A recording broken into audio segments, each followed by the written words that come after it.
এখানে শাহিন ভাই আছেন, একেবারেই ফ্রন্ট লাইনে থেকে নিজে গায়ে খেটে খেয়ে না খেয়ে কাজগুলি করতেছে। আমরা তার সাথে সঙ্গ দিয়ে যাচ্ছি। কোথাও পরামর্শ লাগলে, গায়ে খাটা লাগলে, কিছু করা লাগলে আমি কথাও বলছি যে যদি কোম্পানির টাকার ক্রাইসিস থাকে বলেন, আমরা ফিল্ড থেকে টাকা কালেক্ট করে দিই, বাট জামিন করাইতেই হবে। আজকে এমডি সাহেবের সাথে আমার প্রায় 20 মিনিট কথা। আসসালামু আলাইকুম ভিউয়ার্স, এনএস ইনকাম ট্যাক্স চ্যানেলের পক্ষ থেকে আপনাদের সকলকে জানাই স্বাগতম। তো ভিউয়ার্স, কেমন আছেন? আশা করি আপনারা সবাই অনেক ভালো আছেন। তো বরাবরের মতো আবারও আপনাদের সামনে স্পেসের একটি আপডেট নিউজ নিয়ে চলে আসলাম। তো আজকের এই ভিডিওতে আপনাদের সাথে যে বিষয়টি নিয়ে আলোচনা করব সেটা হচ্ছে, আপনারা শুরুতে থাম্বনেল দেখে হয়তো বুঝতে পেরেছেন এবং আপনারা ভিডিওর শুরুতে যে ভয়েসটা শুনেছেন সেটা কিন্তু ম্যানেজমেন্টের একটা ভয়েস। তো সেই ভয়েসটা শুনে হয়তো বুঝতে পেরেছেন যে আজকের এই ভিডিওর আলোচনা কী হতে যাচ্ছে। তো আপনারা খুব শীঘ্রই কিন্তু ভিডিওটা পেতে যাচ্ছেন 14 ফেব্রুয়ারি, অর্থাৎ আগামী সপ্তাহের ভিতরে। এবং ম্যানেজমেন্টের যারা দায়িত্বে রয়েছে তো তারা কিন্তু কঠোর পরিশ্রম করছে আলামিন প্রধান স্যারকে জেল থেকে জামিন নেওয়ার। তারা কিন্তু কঠোর পরিশ্রম করে যাচ্ছে এবং তাদের সাধ্যে যতটুকু কুলায় তারাতে কিন্তু ততটুকু পরিশ্রম করেই যাচ্ছে। আসলে আমাদের ভিডিওটা কবে চালু হবে এবং স্পেসের আলামিন প্রধান স্যারকে কবে জামিন দেওয়া হবে, আগামী 14 ফেব্রুয়ারিতে কিন্তু একটা ডেট দেওয়া হয়েছে। তো আসলে সেই ডেটে আমাদের এমডি আলামিন প্রধান স্যার আসলে জামিন পাবে কিনা এবং আমাদের উইডোর টাকাটা পাবো কিনা, তো এই সকল বিষয় নিয়ে আজকের এই ভিডিওতে বিস্তারিত আলোচনা করা হবে এবং আপনাদেরকে ম্যানেজমেন্টের পুরো ভয়েসটা শোনানো হবে। তাই আজকের এই ভিডিওটি অনেক গুরুত্বপূর্ণ হতে যাচ্ছে। তাই ভিডিওটি A to Z কন্টিনিউ করলে আপনি সকল বিষয়গুলি খুব ভালোভাবে বুঝতে পারবেন। তো মূল ভিডিওতে যাওয়ার আগে আপনাদের সবার কাছে ছোট্ট একটা রিকোয়েস্ট, সেটা হচ্ছে স্পেসের সকল প্রকার আপডেট তথ্য সবার আগে পেতে আমার এই চ্যানেলটি অবশ্যই সাবস্ক্রাইব করবেন এবং পাশে থাকা বেল বাটনটি বাজিয়ে রাখবেন পরবর্তী ভিডিওর নোটিফিকেশন সবার আগে পাওয়ার জন্য। তো চলুন বন্ধুরা, আর দেরি না করে মূল ভিডিওটি শুরু করা যাক এবং চলুন আমরা সেই ভয়েসটা শুনে আসি। যেহেতু আমি একেবারে সরাসরি কাজটার সাথে সম্পৃক্ত, কোথায় কে করছে, কিভাবে করছে, সবকিছু আমাদের চোখের সামনে দৃশ্যমান। তো আমার জায়গা থেকে আমি আপনাকে স্পেসিফিক কিছুই বলতে পারছি না। তো যারা বাইরে থেকে বিভ্রান্তি ছড়াচ্ছেন তাদের কথাগুলি আপনারা কর্ণপাত করবেন না। আর ভবিষ্যতে এই জাতীয় যারা লিঙ্ক দেয় তাদের গ্রুপে মিটে জয়েন না করার জন্য আমি আপনাদের অনুরোধ করব। কারণ এখানে শাহিন ভাই আছেন, একেবারেই ফ্রন্ট লাইনে থেকে নিজে গায়ে খেটে খেয়ে না খেয়ে কাজগুলি করতেছে। আমরা তার সাথে সঙ্গ দিয়ে যাচ্ছি।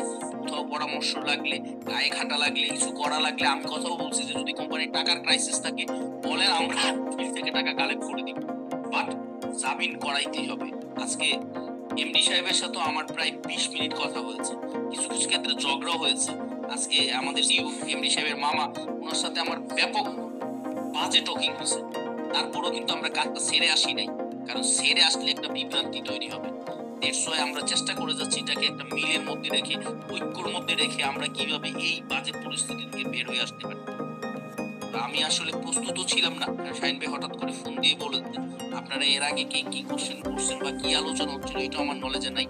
আমি সর্বোপরি একজন ভাই হিসেবে, আপনাদের সহকর্মী, আপনাদের কলিগ বা একজন 7 স্টার হিসেবে, একজন নেটওয়ার্কার হিসেবে, একজন মানুষ হিসেবে এইটুকু বলতে চাই, সত্যিকার অর্থে যে নেগেটিভিটিটা আজকে ছড়িয়েছে এই জাতীয় কোনো কারণ নেই।